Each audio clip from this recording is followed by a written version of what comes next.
नमस्कार, मैं हूं आपका दोस्त विक्रम सिसोदिया और आप देख रहे हैं सिंपल समाचार। कहते हैं कि शादी जो है वो 7 जन्मों का बंधन होता है, लेकिन एक दुल्हन ने शादी के 7 घंटे होने से पहले ही दूल्हे को हमेशा के लिए छोड़ दिया। कहानी है मध्य प्रदेश के मंदसौर की। मंदसौर का संजीत संजीत में नितिन जो है सेना की तैयारी कर रहा था, जवान हो चुका था, तो माँ बाप को चिंता थी कि क्यों ना इसकी शादी कर दी जाए। अब नितिन की शादी के लिए ऑफर आता है नीमच जिले से। नीमच जिले का गांव दारू, वहां पर एक महिला और पुरुष, महिला जो है वो ऑफर करती है कि मेरे भाई की लड़की जो मेरे साथ रहती है, मैं उसकी शादी करना चाहती हूँ और उसका नाम सपना है। तो नितिन उसे देखने जाता है। नितिन को लड़की पसंद आती है। माता पिता जो है नितिन से पूछते हैं, तो नितिन कहता है कि मुझे लड़की पसंद है।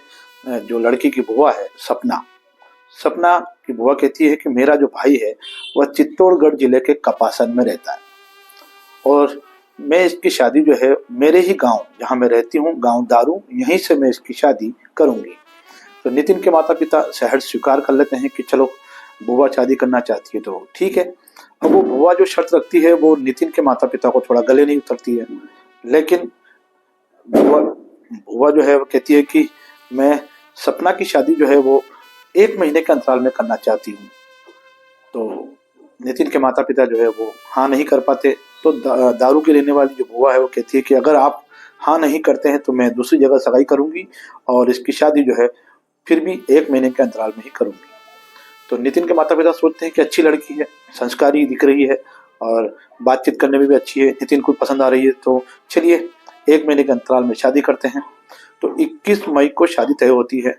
शादी में दोस्त लोग पहुंचते हैं, बारात में जाते हैं, नाचते हैं और काफ़ी हंसी खुशी से शादी जो है वो संपन्न हो जाती है। इस दौरान जब बारात दारू से वापस संजीत आती है तो दूल्हा जो है नितिन वो नोटिस करता है कि उसकी दुल्हन जो है किसी से लगातार व्हाट्सएप चैटिंग कर रही है। तो उसे ये अच्छा नहीं लगा, लेकिन वो अपनी नई नवेली दुल्हन को नाराज नहीं करना चाहता था और कोई बवंडर नहीं चाहता था, तो उसने उसे टोका नहीं, लेकिन उसकी नज़र थी कि ये किसी से व्हाट्सएप पर बातचीत कर रही है।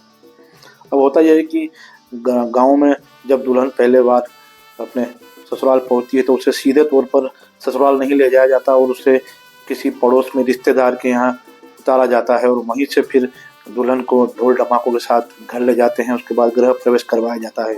तो नितिन के जो पड़ोसी हैं, एक डॉक्टर हैं, उनके यहाँ पर सपना जो नई दुल्हन है उसे ठहराया जाता है। नितिन भी वहीं रुकता है। अब 8-9 बजे के लगभग सपना अपने दूल्हे से कहती है कि नितिन जी, कोई मेरा भाई है वो मुझसे मिलने आ रहा है। तो नितिन जो पूछता है कि अभी तो शादी हुई है, अभी तो हम हमारे घर पर भी नहीं पहुंचे और तुमसे कोई मिलने आ रहा है। तो सपना बताती है कि मेरा भाई जो है वो मेरा घर देखना चाहता है और मेरा ससुराल देखना चाहता है, आप लोगों से मिलना चाहता है। तो बताता है कि ठीक है, बुला लो, जो भी होगा देखते हैं। अब वो नितिन जो है वो थोड़ा शादी के जो ताम झाम है उसे निपटाने में लग जाता है। तो भाई जो है वो आता है। सबसे बड़ी बात तो ये है कि वो जो भाई जब आता है उससे पहले सपना जो है नितिन से कहती है कि आप आपके व्हाट्सएप से मेरे भाई को लाइव लोकेशन भेजिए। उसके बाद जो लड़की का भाई है वो नितिन के पास पहुंच पाता है। अब वो जो नितिन है वो ताम झाम में लगा हुआ है कि गैस की टंकी कैसे पहुंचाना है, टेंट वाले का सामान कैसे जमा करना है, और भी उसके दोस्त लोग हैं, वो भी हंसी मजाक भी चल रहा है।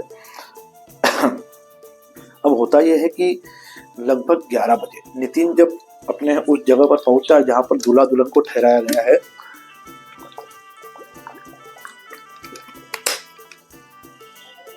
तब वहां पहुंचता है तो देखता है कि अरे यार, दुल्हन तो घर से गायब है। वो आसपास भी ढूंढता है, उसके भाई को भी ढूंढता है और सबसे बड़ी बात उसका जो भाई जिस बाइक से आया था उसको भी ढूंढता है, लेकिन तीनों गायब। तो परिवार वाले से पूछता है कि दुल्हन कहाँ गई।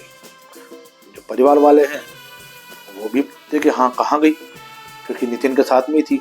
तो बताता है कि एक लड़का आया था और वो बता रही थी कि वो मेरा भाई है। तो उसके बाद 2 से 3 घंटे दुल्हन को ढूंढने में लगाते हैं, लेकिन दुल्हन जो वो मिल नहीं रही है। अब परिवार वाले परेशान है तो सोचते हैं क्यों ना दुल्हन की गुमशुदगी की रिपोर्ट से पहले उसकी बुआ से संपर्क कर लिया जाए।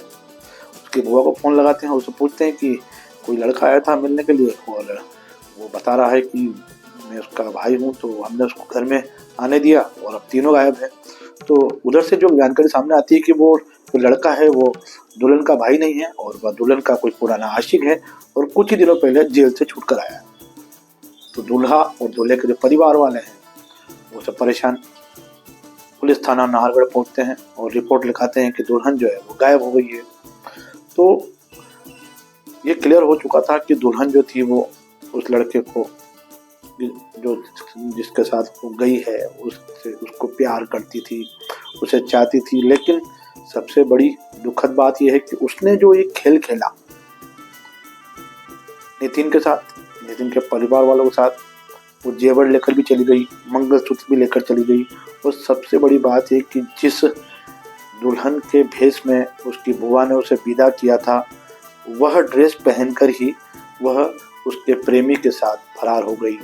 दूल्हे का परिवार इस सदमे में है कि अब समाज में, परिवार में, आसपास में जो नाम खराब हुआ है और जो मानसिक क्षति हुई है उसकी भरपाई न जाने कब तक हो पाएगी। और दुल्हन ने जो कदम उठाया है, अगर वो चाहती तो शादी के पहले ही ऐसा कदम उठा सकती थी, लेकिन उसने एक नहीं 3 परिवार, यानी एक तो अपने माता पिता, एक अपनी बुआ जहाँ वो रहती थी और तीसरा नितिन, तीनों के परिवार को शर्मिंदा करके चली गई। तो दोस्तों ये थी आज की कहानी। मिलते हैं एक नई कहानी के साथ। विदा कीजिए। विक्रम सिसोदिया, सिंपल समाचार। धन्यवाद।